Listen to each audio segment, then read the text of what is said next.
So ito lang yung mga gagamitin kong tools. So sa mga gustong mag-DIY din ng change oil, so ito lang yung mga kailangan yung gamitin. Plier, pambukas ng dipstick. And then ito socket wrench na 17 para to dun sa oil strainer cap.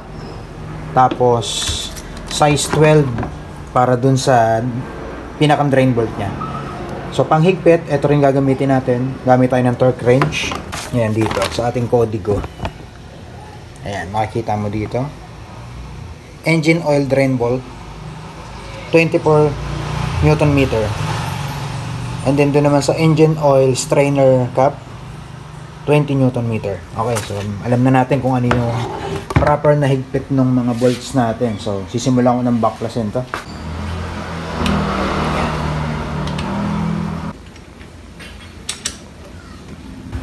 Dito ko ng plies sa basahan. Yan. Okay, natanggal na natin tong dipstick. Tapos naluwagan na natin yung dalawang bolt, yung strainer tsaka yung drain plug.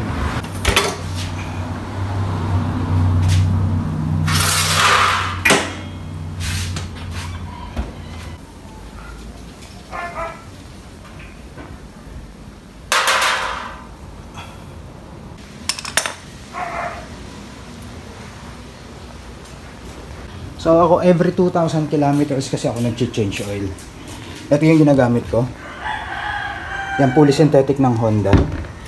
So ang gagawin ko dito, sasaling ko yung bago dito ng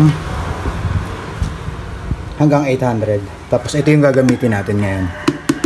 Parang less than a month kasi change oil ko lang.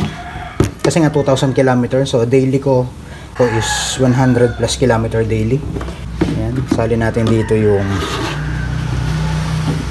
ito yung bago ito yung bago. Hanggang sa makuha natin yung 800.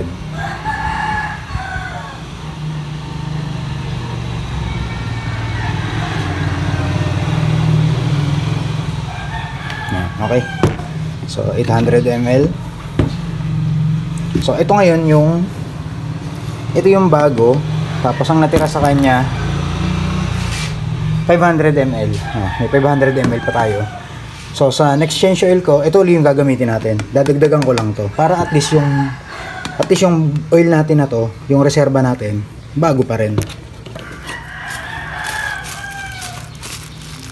Huwag niyong ipunin yung 200 ml ng 200 ml. So matagal kasi yun.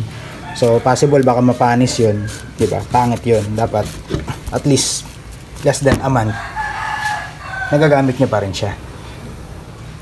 So ito yung ating torque wrench. So iset na natin yung 24 para dito sa drain plug nya. 24 Newton meter. So unahin kasi natin yan. So set ko na ng 24.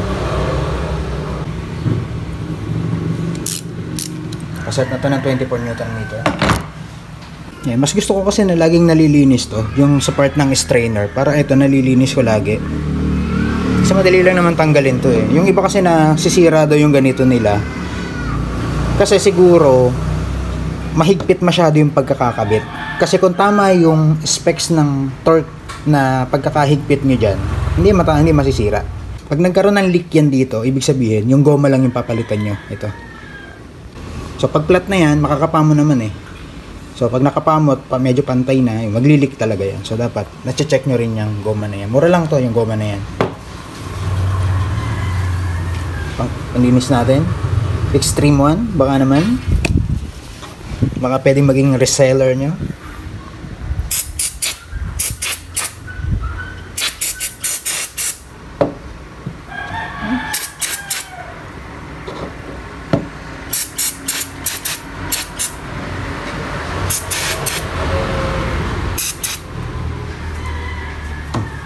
Okay na yun, tipirin natin. Mahal to eh, 100 yan. Tapos proper orientation ng washer. Hanapin nyo yung, tulad nito, gamit na to. Eh, may tama na. Noong last time na video ko, di ba nagkaroon ako ng leak. Ayan, ito yun. May match na, pero sige, gamitin uli natin. Isa pa. Pag nag-leak, hindi papalitan ko na lang. Pag hindi, di goods pa.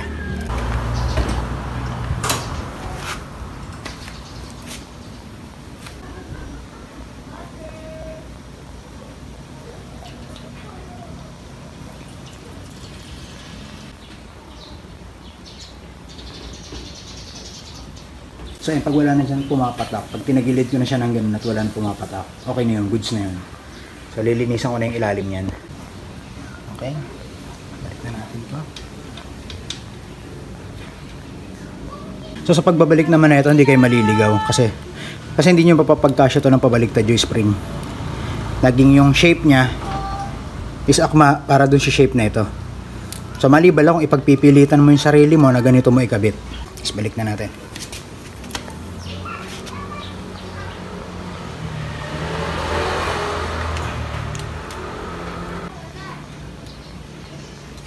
Okay? Nakaset na ng 20 Newton meter.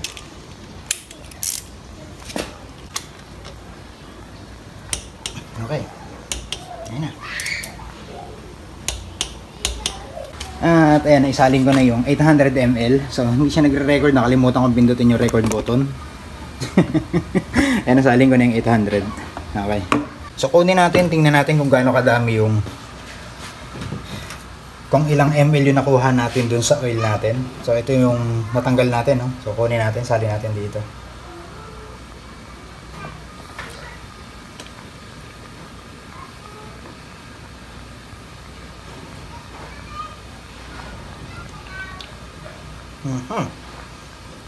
So, nakuha natin na saktong 800 ml. Diba?